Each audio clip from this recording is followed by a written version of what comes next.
Hello everyone. आज हम लोग उच्चतम न्यायालय के वो निर्णय पढ़ेंगे जो उच्चतम न्यायालय ने 2022 में संविधान से संबंधित अनुच्छेदों के मामले में दिए हैं। इसी का इंतज़ार कर रहे थे आप लोग। फाइनली वो घड़ी आ गई, क्योंकि कॉन्स्टिट्यूशन के क्वेश्चन जो है अब ज़्यादातर आप देखेंगे सुप्रीम कोर्ट के लीडिंग केसेस से आ रहे हैं, या तो क्वेश्चंस को केस लॉ से कनेक्ट कर दे रहे हैं या उसी से प्रश्न बना रहे हैं केस लॉ से। तो हम आपको बहुत ही ज़्यादा क्लियर करके एकदम केस लॉज जो कि सुप्रीम कोर्ट के जजमेंट्स 2022 के हैं वो पढ़ा रहे हैं, और एकदम रिदिम में पढ़ा रहे हैं, एकदम ऑर्डर में पढ़ा रहे हैं। उनको कायदे से आप समझ लीजिए। जैसे पहला निर्णय आप देख रहे हैं, आपके सामने है, तेलंगाना राज्य और अन्य बनाम बी सुब्बाराय रायडू और अन्य 2022 सुप्रीम कोर्ट।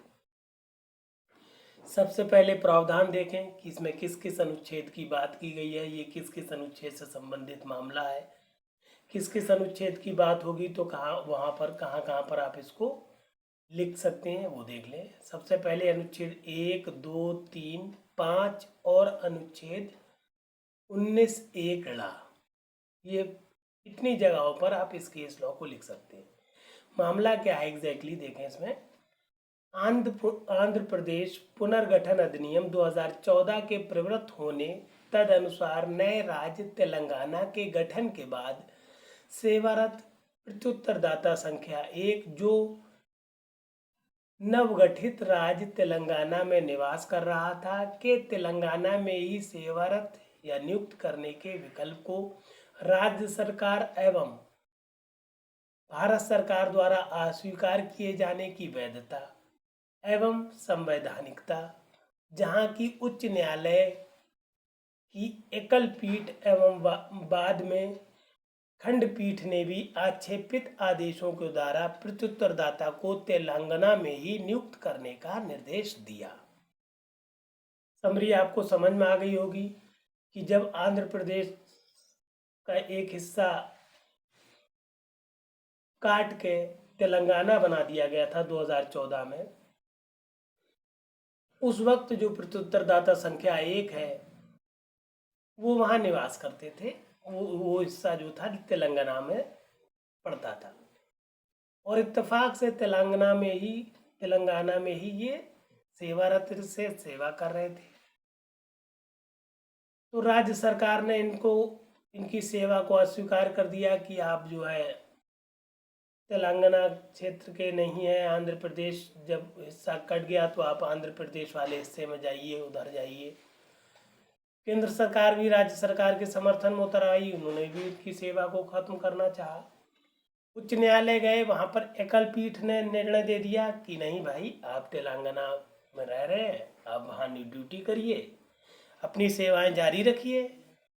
एकल पीठ के बाद मामला खंडपीठ के पास गया, खंडपीठ ने भी उसी आदेश को पुनर्स्थापित कर दिया कि बिल्कुल सही है, ये आप उच्च न्यायालय के आदेशानुसार आप जाइए तेलंगाना में अपनी सेवा दीजिए। फिर केंद्र सरकार का भी जब दखल हो गया तो ये सुप्रीम कोर्ट पहुंचे। अब हम लोग चले निर्णय सार में एग्जैक्टली अब आप देखेंगे कि जब सुप्रीम कोर्ट के पास ये लोग पहुंच गए हैं तो सुप्रीम कोर्ट ने कितनी बारीकी से हर चीज़ को समझा और किस तरह से बिल्कुल बेहतरीन मैनर में एक निर्णय दिया है वो देखें। निर्णय सार में पहला बिंदु देखें जो सुप्रीम कोर्ट ने अपने निर्णय में निर्धारित किया है।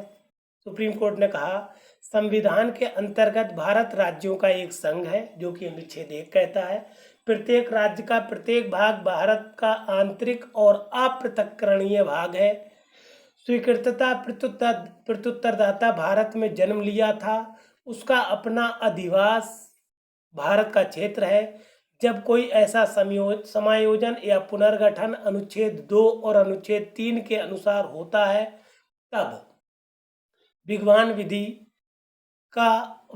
विधि और प्रशासनिक आदेश भी विशिष्ट क्षेत्रों में परिवर्तन में रहते हैं और उत्तराधिकारी राज्य पर तब तक बाध्यकारी होते हैं जब तक वे उत्तरवर्ती राज्य के द्वारा शासित, परिवर्तित या अस्वीकार नहीं कर दिए जाते हैं।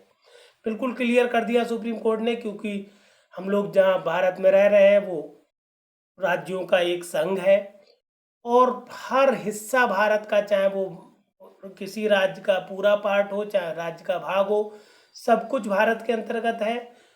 और जिसमें ये भी स्वीकार किया जा चुका है कि ये व्यक्ति भारत में जन्म लिया है, उसका वो अपना भारत के किसी हिस्से में अधिवास कर रहा है, तो फिर चाहे वो अनुच्छेद 2 लागू हो जो कहता है नए राज्यों का प्रवेश या स्थापना, या फिर तीसरा अनुच्छेद जो संविधान का कहता है नए राज्यों का निर्माण और वर्तमान राज्यों के क्षेत्रों, सीमाओं या नामों में परिवर्तन।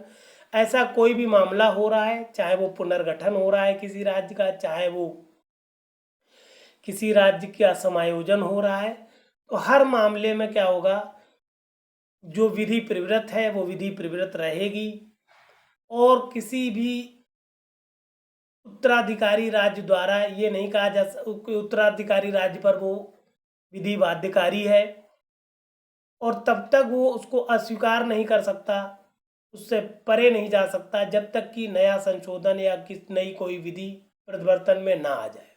ऐसा कहते हुए सुप्रीम कोर्ट ने अपना पहला बिंदु क्लियर कर दिया कि भाई इस तरह का भेदभाव नहीं कर सकते। उच्च न्यायालय जो कह रहा है वो सही कह रहा है, उच्च न्यायालय का आदेश ठीक है और राज्य सरकार और केंद्र सरकार इस तरह का भेदभावपूर्ण व्यवहार किसी व्यक्ति के साथ नहीं कर सकती। अगले चले दूसरा बिंदु देखें उच्चतम न्यायालय का। उच्चतम न्यायालय ने अपने दूसरे बिंदु में निर्णय के कहा है, क्या उसी बात को कंटिन्यू रखा है, ये निर्णय थोड़ा बड़ा है। निर्विवादिता, इस मामले में प्रत्युत्तरदाता का अधिकार भारत के राज्य क्षेत्र में था और उसने भारत के राज्य क्षेत्र में जन्म लिया था, वो इस भारत का नागरिक है। भारत का नागरिक होने के नाते प्रत्युत्तरदाता संविधान के अनुच्छेद 19(1) के अंतर्गत भारत के राज्य क्षेत्र के किसी भाग में निवास करने, बस जाने का मूल अधिकार धारण करता है। संविधान का अनुच्छेद 13(2) राज्य को ऐसी विधि बनाने से प्रतिषिद्ध करता है जो संविधान के भाग 3 के द्वारा प्रदत्त अधिकारों को छीनती है या न्यून करती है और इस खंड के उल्लंघन में बनाई गई प्रत्येक विधि उल्लंघन की मात्रा तक शून्य होती है। दूसरे पॉइंट में सुप्रीम कोर्ट ने दूसरे बिंदु में 2 अनुच्छेदों का वर्णन किया। पहले अनुच्छेद के अनुसार उसने अनुच्छेद 19(1) के अनुसार बता दिया कि चूंकि जो प्रत्युत्तरदाता है, जो सेवक है, वो भारत क्षेत्र का निवासी है, भारत का नागरिक है और इस कारण से वो भारत में कहीं पर भी किसी राज्य क्षेत्र में जाके निवास कर सकता है, बस सकता है, ये उसका मूल अधिकार है। और कोई भी राज्य ऐसी विधि नहीं बना सकता जो कि अनुच्छेद 13(2) में बताई गई है, जो कि मूल अधिकारों का उल्लंघन करती है या उनको छीनती है, उनको न्यून करती है। और अगर आप ऐसा कर रहे हैं, राज्य और केंद्र सरकार के ऊपर निशाना साधते हुए उच्चतम न्यायालय ने कहा कि अगर आप ऐसा कर रहे हैं कि किसी मूल अधिकार, किसी भारतीय मूल नागरिक के विरुद्ध आप सौतेला व्यवहार कर रहे हैं या इस तरह का व्यवहार कर रहे हैं कि एक राज्य में अलग दूसरे राज्य में अलग, तो ये आप गलत कर रहे हैं, संविधान विरुद्ध है। और ये आपका जो निर्णय था कि उस सेवक से सेवा ना कराई जाए, ये गलत है। कहीं ना कहीं उस तरफ ये भी बिंदु इंडिकेट कर रहा है। तीसरे और आखिरी बिंदु में क्या कहा सुप्रीम कोर्ट ने अपने निर्णय के, ये सच है कि प्रत्युत्तरदाता उस क्षेत्र में जन्म लिया जो अब आंध्र प्रदेश राज्य का भाग है और उस राज्य में अपनी प्रारंभिक शिक्षा भी लिया। उसने सभी बोर्ड और विश्वविद्यालय स्तरीय परीक्षाएं वर्तमान तेलंगाना राज्य में प्राप्त की और हैदराबाद राज्य में नियुक्ति प्राप्त की, जो अब तेलंगाना राज्य का भाग है। अतः उच्च न्यायालय ने ठीक ही निष्कर्षित किया कि प्रत्युत्तरदाता तेलंगाना राज्य का स्थानीय उम्मीदवार है और उसे इसी राज्य में वरिष्ठता के आधार पर समायोजित किया जाए, विशेषता तब जबकि उसकी पत्नी जो राज्य सेवा में तेलंगाना का स्थानीय उम्मीदवार थी को तेलंगाना में नियुक्ति प्रदान की गई थी। अतः उच्च न्यायालय के निर्णय में कोई अशुद्धता नहीं है, तदनुसार अपील निरस्त। चूंकि इन लोगों ने, जो केंद्र सरकार और राज्य सरकार है, इन्होंने अपील की उच्चतम न्यायालय ने, केंद्र सरकार ने, कि जो प्रत्युत्तरदाता है उसको सेवा से बर्खास्त किया जाए, उसको सेवा से निकाला जाए। तो उच्चतम न्यायालय ने उस केंद्र सरकार की अपील को इस कारण निरस्त कर दिया कि जो प्रत्युत्तरदाता है, ये सही बात है कि जब वो जन्म लिया था तो वो भाग जो था तेलंगाना का आंध्र प्रदेश राज्य का भाग था, मगर उसके बाद जब उसने शिक्षा प्राप्त की, तमाम बोर्ड से शिक्षा प्राप्त की, विश्वविद्यालय से भी शिक्षा प्राप्त की, तो वो सब तेलंगाना राज्य से प्राप्त की और इत्तेफाक से उसकी नियुक्ति भी तेलंगाना राज्य में हो गई। तो अब वो जो उच्च न्यायालय का निर्णय था वो सही था, अगर आप ये कहते हैं। और हाँ, एक बात और क्लियर कर दी कि जो प्रत्युत्तरदाता है उसकी पत्नी भी तेलंगाना राज्य की स्थानीय निवासी है और इस तेलंगाना राज्य में ही वो नियुक्ति भी पाई है, वो भी सेवारत है। तो इन सब मामलों को देखते हुए हम पाते हैं कि उच्च न्यायालय का निर्णय एकदम सही था, उसमें कोई त्रुटि नहीं थी, उच्च न्यायालय का निर्णय में कोई अशुद्धता नहीं थी।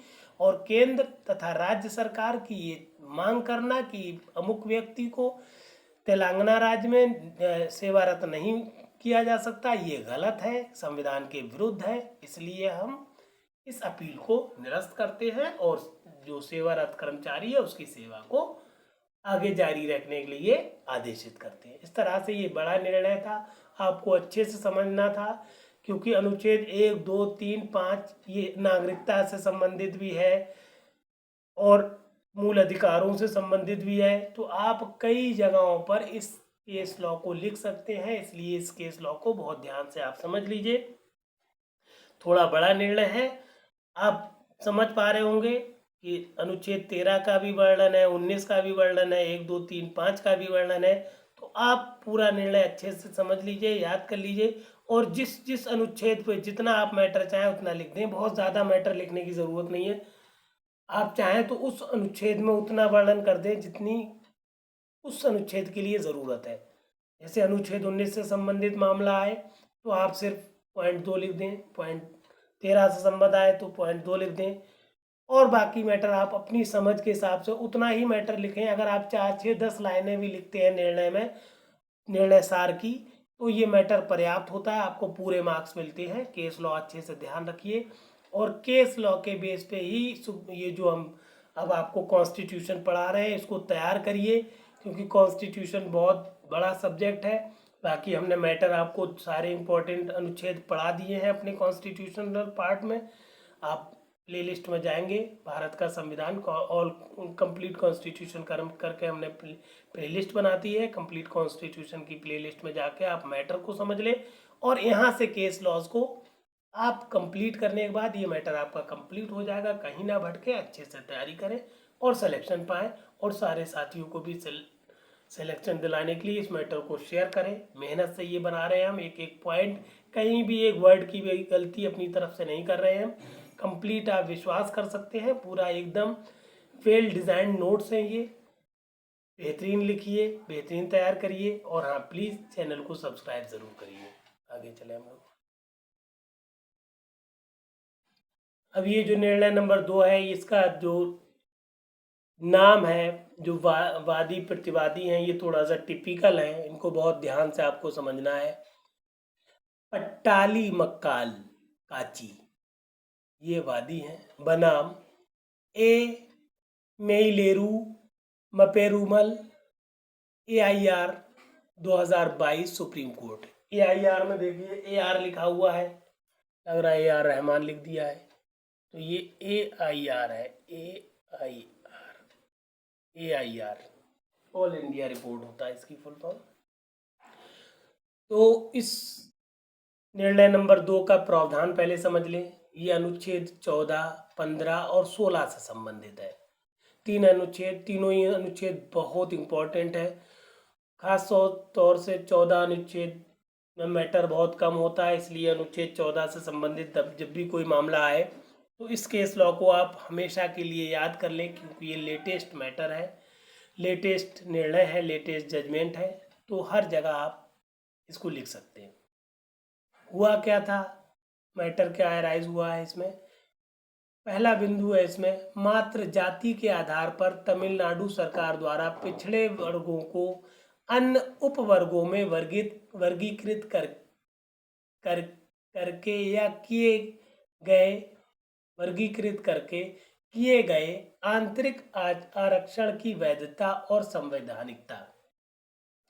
कहने का मतलब है कि एक बार पिछड़े वर्ग के अनुसार आपने क्या किया, वर्ग बना दिया पिछड़े वर्गों का, फिर उस पिछड़े वर्गों में भी आप उपवर्गों में आरक्षण दे सकते हैं या नहीं दे सकते हैं, कि यह वैध है, संवैधानिक है कि नहीं है, ये प्रश्न उठा। दूसरा प्रश्न इसमें क्या है, अनुच्छेद 14, 15 और 16 के अनुसार क्या एक वर्गीकृत वर्ग या समुदाय के बीच में पुनः उनका उपवर्गीकरण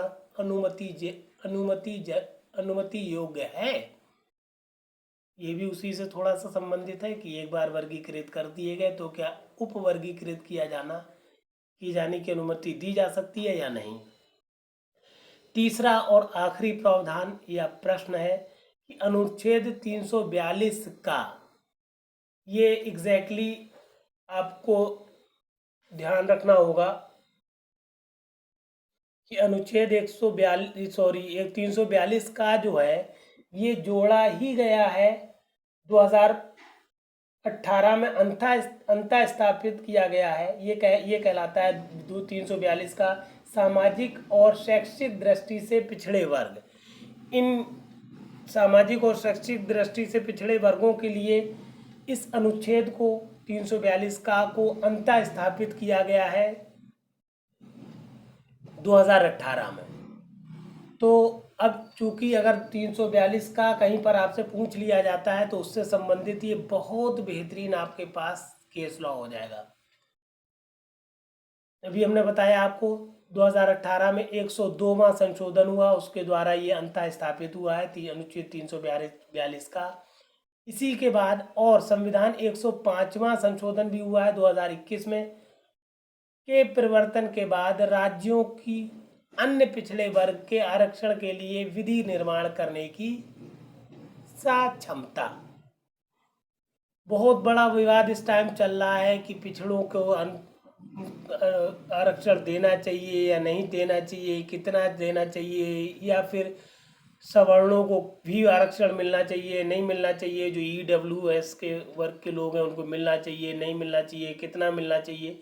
ये कंसिस्टेंटली एक विवाद का मुद्दा बना हुआ है, इसलिए ये केस लॉ आपके लिए बहुत बहुत बहुत ज़्यादा इम्पोर्टेंट है और कई अनुच्छेद ये इंक्लूड कर रहा है, इसलिए और ज़्यादा इम्पोर्टेंट है। अब हम देखें, सुप्रीम कोर्ट ने अपने शुद्ध शब्दों में, सरल शब्दों में बहुत अच्छे से इस मामले को बहुत इजी शब्दों में निपटा दिया। निर्णय सार का पहला बिंदु देखें, निर्णय देते हुए सुप्रीम कोर्ट ने कहा, जाति पिछड़े वर्गों के पहचान के लिए एक प्रारंभिक बिंदु हो सकता है, किंतु यही एकमात्र आधार नहीं हो सकता।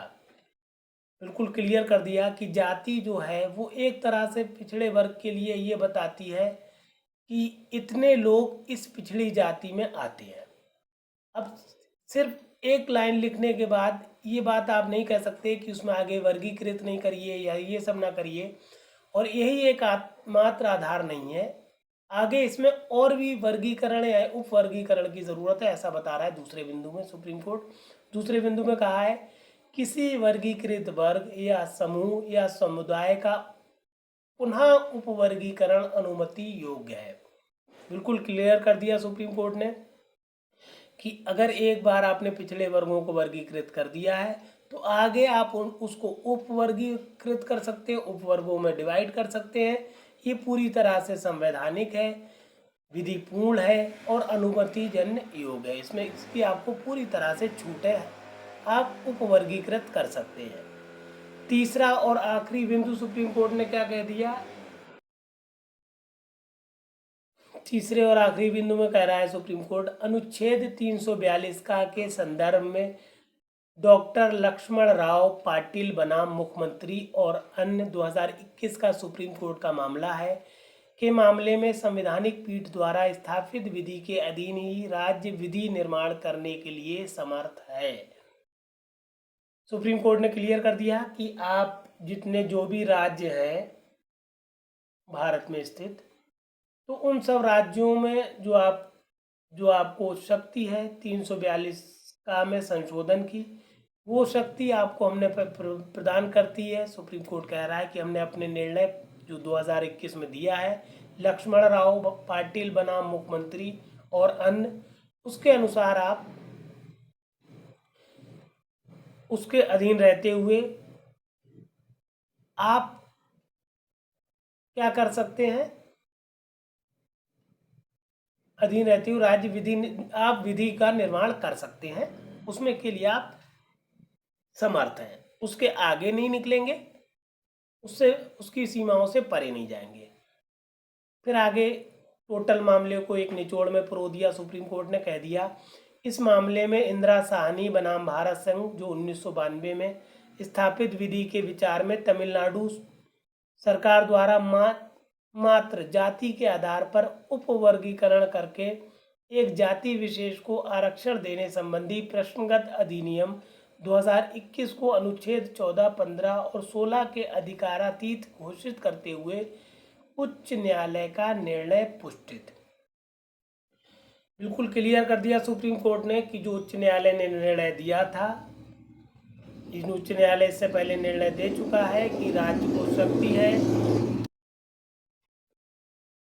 शक्ति है कि वो अपने राज्य के अंदर जो पिछड़े वर्ग हैं उनको उस वर्ग को उपवर्गों में विभाजित कर सके, जैसा कि इंदिरा साहनी के मामले में जो इंदिरा साहनी बनाम भारत संघ मामला था 1992 में, उसमें भी ये बात कही गई थी। तो कहने का मतलब सिंपल सा ये बात है, पूरे का निचोड़ ये है कि एक बार अगर पिछड़े वर्गों को वर्गीकृत कर दिया गया है तो उनको आगे उपवर्गीकृत किया जा सकता है, उपवर्गों में विभाजित किया जा सकता है। ये विधि के अनुसार है, संवैधानिक है और अनुमतिजन्य है, इसमें कोई रुकावट नहीं है। फिर हम लोग चले तीसरे निर्णय पर। ये आज के टॉपिक के आज का लेक्चर का आखिरी पेज है, जिसमें निर्णय 3 है, 4 है, 5 है और 6 है। समझाते हैं ये इतने निर्णय कैसे आएंगे इसमें। पहले निर्णय 3 समझ ले, छोटा सा निर्णय है। निर्णय कहता है एहसात शिफा बनाम कर्नाटक राज्य EIR 2022 सुप्रीम कोर्ट। बहुत ज्वलंत मामला रहा था, इसमें बहुत विवाद हुआ था। इस मामले में प्रावधान किस किस अनुच्छेद से संबंधित है? पहला अनुच्छेद है 19(1) का, 21 और 25(1), 3 अनुच्छेद को ये इंक्लूड कर रहा है। छोटा सा मामला। क्या कहा गया? क्या विद्यालयों एवं कॉलेजों में यहाँ कर्नाटक राज्य में हिजाब पहनकर आना छात्राओं का उपयुक्त अनुच्छेदों के अंतर्गत मूल अधिकार है और उन्हें ऐसा करने से कर्नाटक राज्य के अधिसूचना द्वारा रोका जाना उनके उपयुक्त मूल अधिकारों का उल्लंघन है। बहुत ज्वलंत मामला था, बहुत बड़ा विवाद इसमें हुआ था, बहुत ज़्यादा मैटर उछला था कि कर्नाटक राज्य ने अधिसूचना द्वारा ये कह दिया कि जो लड़कियां स्कूल या कॉलेज में हिजाब पहन के जाती हैं ये बिल्कुल विधि विरुद्ध है, संविधान विरुद्ध है। मामले ने बहुत ज़्यादा तूल पकड़ा तो ये उच्च न्यायालय पहुंचा और उच्च न्यायालय में भी देखिए क्या हुआ है। उच्च न्यायालय के बाद ये उच्चतम न्यायालय भी पहुंचा और अभी भी देखेंगे आप इसमें कि फाइनली मामला निपट नहीं पाया है। देखें निर्णय सार क्या हुआ इसमें। प्रश्नगत बिंदु पर खंडपीठ के दोनों न्यायाधीशों ने अलग अलग और परस्पर विरोधी निष्कर्ष दिए, अतः मामला निर्णय के विरुद्ध पीठ को संदर्भित। उच्च न्यायालय का मामला आया, उच्च न्यायालय ने निर्णय दिया, उससे संतुष्ट नहीं था विपरीत पक्ष, तो वो सुप्रीम कोर्ट चला गया। सुप्रीम कोर्ट में भी जो खंडपीठ थी, 2 न्यायाधीश थे, 2 न्यायाधीशों में भी दोनों के परस्पर विरोधी निर्णय थे। एक कहता था कि हिजाब पहनना जो है भारतीय संविधान के अनुसार मूल अधिकार है और अनुच्छेद 19, 21 और 25 का उल्लंघन नहीं करता है। जबकि दूसरे न्यायाधीश महोदय कहते थे, का मत था कि जो हिजाब है वो संविधान के अनुच्छेद 19, 21 और 25 का उल्लंघन है। जब एक dress code, civil code, dress code बना दी गई है स्कूल या कॉलेज की, तो सारे विद्यार्थियों को उस स्कूल के कोड में आना, उस स्कूल के ड्रेस कोड में आना चाहिए, ना कि अलग अलग ड्रेस कोड्स में। इस तरह से विवाद जस का तस बना रहा। एक एक न्यायाधीश के अलग अलग विरोधी निष्कर्ष आए। अब ये मामला जो है बृहद पीठ, बड़ी पीठ को संदर्भित कर दिया गया है। अभी भी मामला पूरी तरह से निपटा नहीं है। इसके बाद जैसा कि आप देख रहे हैं, निर्णय नंबर 4, सुश्री पी बनाम उत्तराखंड राज्य और एक अन्य AIR 2022, ये सुप्रीम कोर्ट का ये भी केस है। ये हमने इसी साल जो आपको CRPC का निर्णय पढ़ाए हैं, डे 80 में। डे 80 में आप जाएंगे तो ऑर्डर नंबर 3 और 3 है, निर्णय नंबर 3 है CRPC का। उसमें इस निर्णय को हमने बहुत विस्तृत पढ़ाया हुआ है। हम हालांकि बार बार कह रहे हैं, आप लोग CRPC के निर्णय और IPC के निर्णय को बहुत अच्छे से नहीं पढ़ रहे हैं। इन निर्णयों को इसलिए ज़रूर पढ़िए क्योंकि कॉन्स्टिट्यूशन के कुछ निर्णय IPC में कॉमन हो जाते हैं, कुछ CRPC में कॉमन हो जाते हैं, कुछ CPC में कॉमन हो जाते हैं। तो जो निर्णय वहाँ उन एक्ट्स में पढ़ा दिए गए हैं, वो हम यहाँ पर आपको नहीं पढ़ाएंगे। वो वहाँ, क्योंकि दो दो बार पढ़ा पाना, ना ही इतना समय है और ना ही बार बार।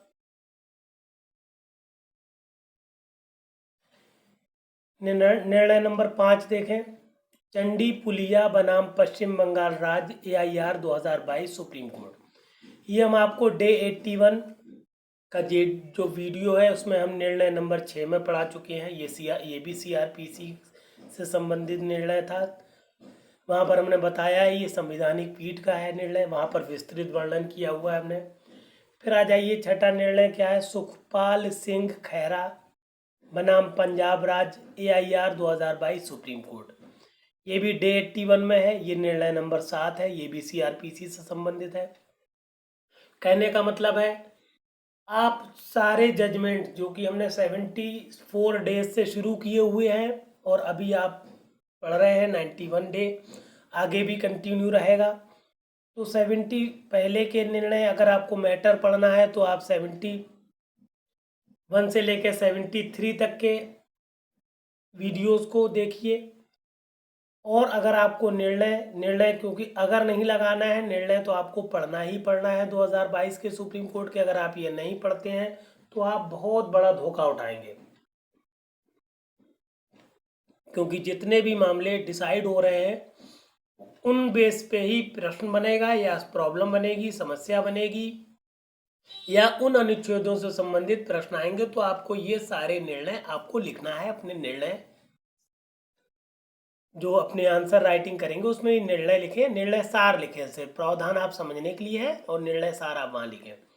जैसा कि हम बता चुके हैं कि कॉन्स्टिट्यूशनल बेंच के निर्णय CPC से, IPC से, CRPC से, हर सब्जेक्ट से संबंधित होते हैं, इसलिए हर सब्जेक्ट में आपको निर्णय मिलते हैं। तो आप कॉन्स्टिट्यूशन तो आप पढ़ ही रहे हैं कंटिन्यूशन में, इससे पिछले निर्णय को भी आप सारे ध्यान से देख लें, वरना आप निर्णय मिस कर जाएंगे। इसके अलावा हमने आपको नंबर दे दिया, अपना WhatsApp नंबर 9450770672। इसके नीचे फीस लिखी है 500 रुपये, ये रजिस्ट्रेशन फीस है। इस चूँकि समय आपके पास बहुत कम है, आप चाहें तो इस नंबर पर आप हमारे साथ रजिस्टर करा लें। जो भी क्यूरी है आपको आंसर राइटिंग से संबंधित, जजमेंट राइटिंग से संबंधित, प्लीडिंग से संबंधित, विभागित तथ्यों को स्थिरीकरण से संबंधित कोई भी समस्या है, या कहीं पर आपको हिचकिचाहट हो रही, तो आप हमसे संपर्क कर लें, चाहे मैसेज कर लें, चाहे कॉल कर लें। फीस जमा नहीं भी करते तब भी आप हमसे संपर्क साध सकते हैं, कोई परेशानी की बात नहीं। हमारा मकसद सिर्फ और सिर्फ आपको सिलेक्शन दिलाना है। इसके अलावा हमने आपको अपना चैनल दे दिया है @law classes by Firoz sir. आप जब ये यूट्यूब पे डालेंगे तो आप हम तक डायरेक्ट पहुंच जाएंगे, जहां पर हमने डे 1 से लेकर डे 100 तक की प्लेलिस्ट वीडियो दे रखे हैं। डे 1 से लेकर डे 73 तक कंप्लीट सिलेबस है UPPCSJ और UPSGS मेंस का। 74 से लेके अब आगे तक आपको क्या मिलेंगे, जजमेंट्स मिल रहे हैं सुप्रीम कोर्ट के। जजमेंट जो 2022 में दिए गए हैं, सारा का सारा मैटर हिंदी में, हैंड रिटन नोट्स हर वीडियो के साथ हमने लगाए हुए हैं पीडीएफ के फॉर्म में। जब आप वीडियो चलाएं तो मोर लिख के आएगा, मोर को टच करिएगा, पीडीएफ आपका खुल जाएगा। बेहतर तरीका ये है, हम बार बार कह रहे हैं, पीडीएफ को डाउनलोड करके अपने हाथ में हार्ड कॉपी रखें, तब आप वीडियो को चलाएं, तब हमारी बात आपको 100% समझ में आएगी। और फिर जब आपको एक बार समझ में आ जाए तो वीडियो को कंटिन्यूएशन में चलने दीजिए 2-4 बार, जिससे आपको वो कंठस्थ क्लियर हो जाएगा, बात दिमाग में बैठ जाएगी और आंसर राइटिंग के समय आपको स्ट्राइक करेगी। फिर भी कोई असुविधा होती है तो आप हमारे साथ, हमने नंबर इसीलिए दिया हुआ है, हमसे कम्युनिकेट कर लीजिए, हम आपकी मदद करेंगे। ये कंप्लीट मैटर है, हम बार बार कह रहे हैं, कोई भी बिंदु छोड़ा नहीं है, कोई भी टॉपिक छोड़ा नहीं है। पूरा सिलेक्शन आपका मेन सिलेक्शन दिलाने के लिए पर्याप्त नोट्स हैं, इसलिए कहीं ना भटकिए, अच्छे से तैयारी करिए। अपने सारे साथियों को ये मैटर सेंड कर दीजिए जिससे वो भी सिलेक्शन ले सकें। और प्लीज़, चूंकि हम बहुत आपके साथ मेहनत कर रहे हैं, तो हमारे चैनल को सब्सक्राइब ज़रूर कर लीजिए। कोई असुविधा हो, कोई परेशानी हो तो आप हमसे संपर्क करिए। सारे वीडियोस को आप केस लॉ से संबंधित वीडियोस जो हैं 2022 के, वो धारा डे 74 से स्टार्ट हो रहे हैं, उससे पहले मैटर के सारे वीडियोस हैं। प्लेलिस्ट भी हमने बना दी है, अगर आप सब्जेक्ट वाइज पढ़ना चाहते हैं तो हर सब्जेक्ट की हमने प्लेलिस्ट बनाई है, जैसे कॉन्स्टिट्यूशन है, आईपीसी है, सीपीसी है, सीआरपीसी है, माइनर एक्ट्स है, सबकी प्लेलिस्ट है। शुरू के सब्जेक्ट की मैटर की प्लेलिस्ट है, बाद में हम जजमेंट से रिलेटेड प्लेलिस्ट बना रहे हैं कि अगर आपको सीआरपीसी के जजमेंट चाहिए हैं तो 3-4 वीडियो उसमें सीआरपीसी के जजमेंट से रिलेटेड पढ़े हुए आप उसको कर लीजिए। इस तरह से आप सब्जेक्ट वाइज भी पढ़ सकते हैं और डे वाइज भी पढ़ सकते हैं। कोई असुविधा हो तो हमसे संपर्क करें। धन्यवाद। और सब्सक्राइब और शेयर ज़रूर करें इस मैटर को, और हमारे चैनल को सब्सक्राइब ज़रूर करें। Thank you.